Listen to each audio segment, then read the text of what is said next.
नमस्कार दोस्तों, स्वागत है आपका मेरे चैनल कॉमिक्स लाइफ में। शुरू करते हैं मनोज कॉमिक्स की एक और मज़ेदार कॉमिक्स, खूनी अंगूठी पार्ट 2। तड़ाक! हा हा हा! गिरने के उपरांत राजा फुर्ती से उठा, किंतु इससे पहले कि वह पूरी तरह संभल पाता, बिजली जैसी फुर्ती से अनीता पुनः उस पर जंप लगा चुकी थी। भड़ाक!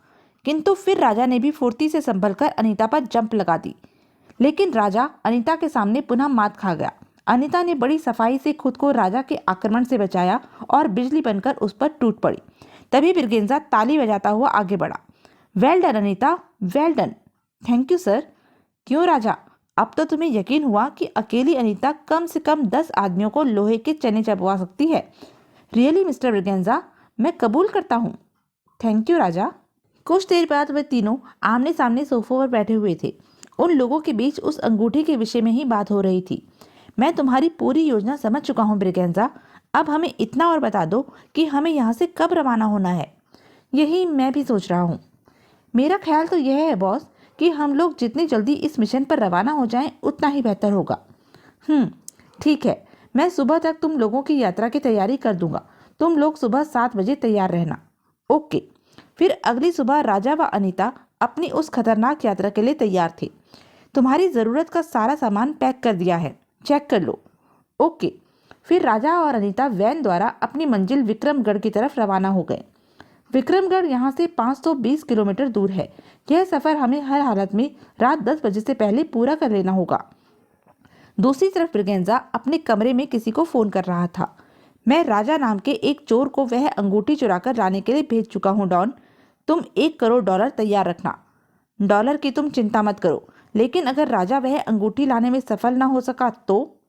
मुझे राजा पर पूरा भरोसा है, वह कभी असफल नहीं होगा। और वैसे भी मैंने राजा के साथ अपनी एक वफादार साथी अनीता को लगा दिया है, जिसे मेरा हुक्म है कि अंगूठी हाथ में आते ही वह राजा को गोली मार दे और अंगूठी लेकर मेरे पास आ जाए। ओह, यानी इस मामले में भी तुम अपनी चालाकी दिखाने से बाज नहीं आए। मेरा नाम ब्रिगेंजा है डॉन, और ब्रिगेंजा कभी अपने खिलाफ कोई सबूत बाकी नहीं छोड़ता, जबकि राजा तो मेरे बारे में सब कुछ जान चुका है। खैर, यह तुम्हारा व्यक्तिगत मामला है, इससे मेरा कोई मतलब नहीं है। $1 करोड़ तैयार है, जब चाहो वह अंगूठी मुझे सौंप कर ले जाओ।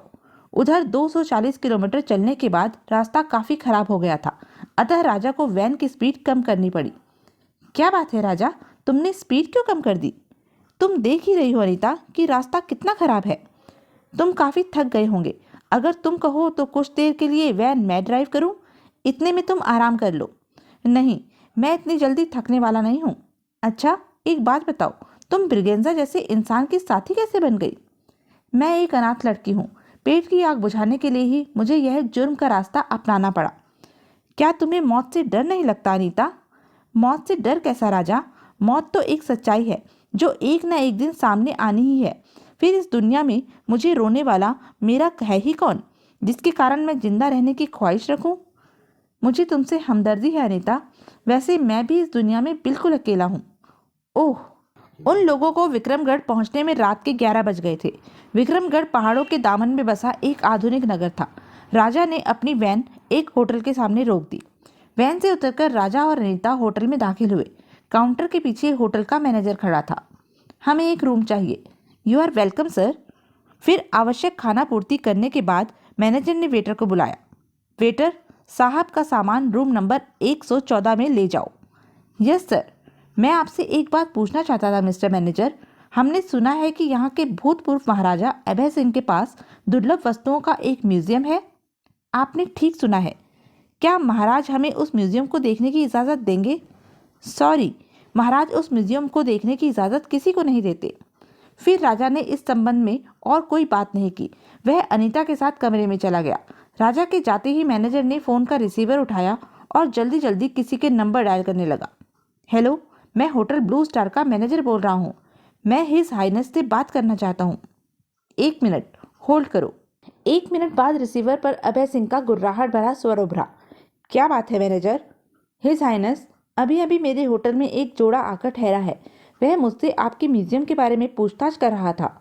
ओह, कौन है वे लोग? मालूम नहीं, लेकिन अगर आप हुक्म दें तो।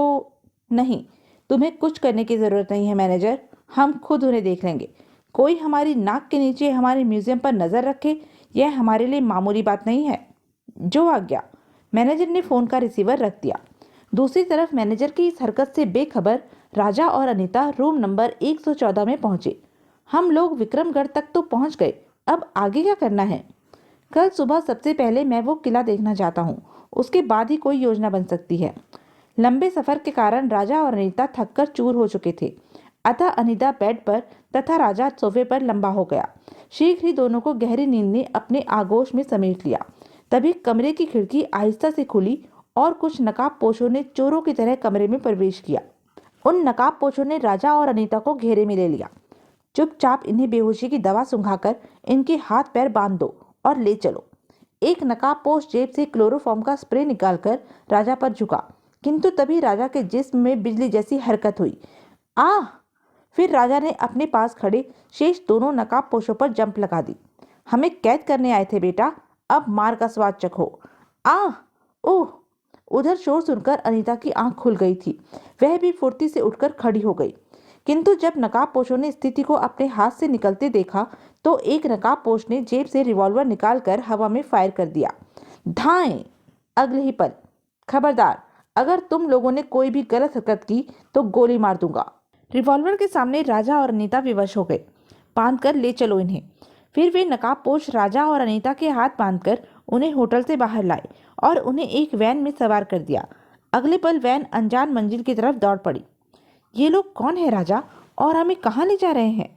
मालूम नहीं, ठहरो, अभी पूछकर बताता हूँ। बुर्के वाले भाई साहब, क्या आप बता सकते हैं कि इस वक्त आप लोग हमें कहाँ ले जा रहे हैं? बको मत, वरना हमेशा के लिए जुबान बंद कर दी जाएगी। अरे, यह तो काटने को दौड़ता है। छोड़ो राजा, जो भी होगा अभी सामने आ जाएगा। करीब आधे घंटे तक वैन घुमावदार पहाड़ी सड़क पर दौड़ने के बाद अभय सिंह के किले में दाखिल होकर विशाल प्रांगण में जा रुकी और नकाबपोशों ने राजा व अनीता को वैन से उतारा। चलो, धक्का क्यों मारता हो यार? जल्दी ही।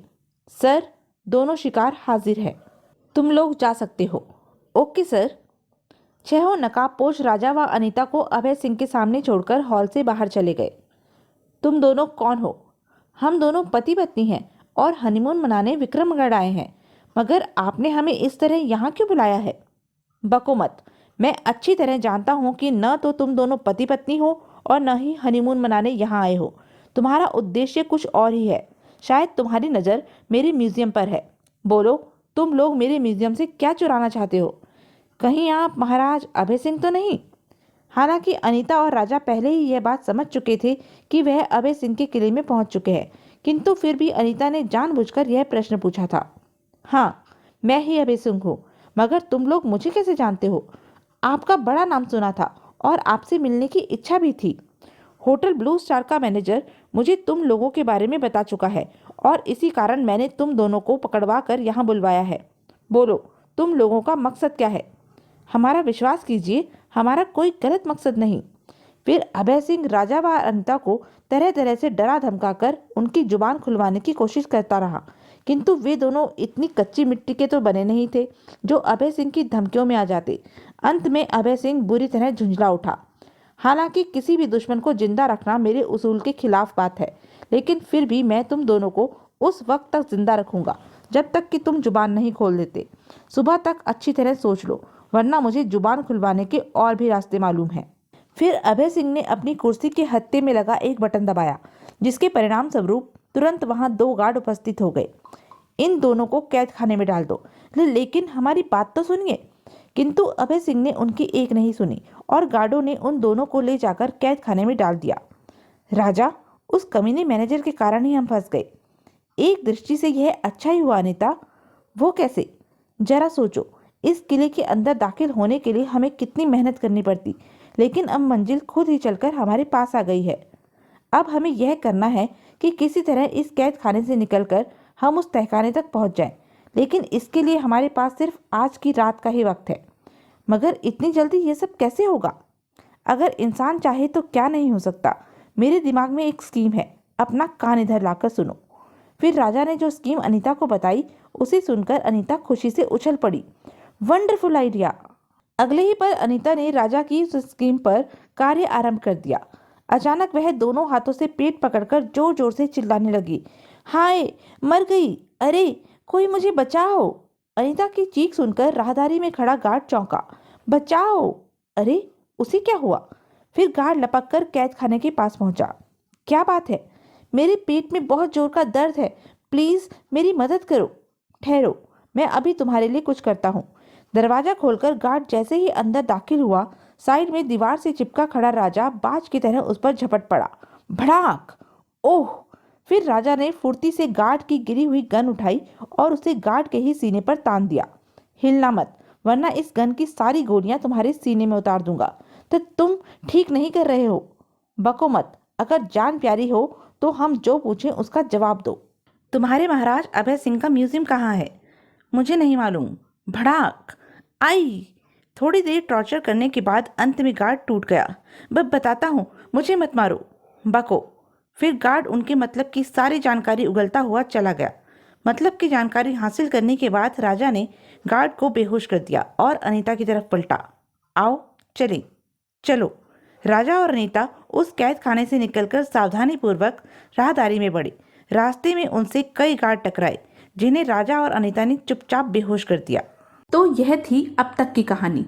आगे की कहानी जानने के लिए बने रहें मेरे साथ। और हाँ, मेरे चैनल को लाइक, शेयर और सब्सक्राइब करना ना भूलें। धन्यवाद।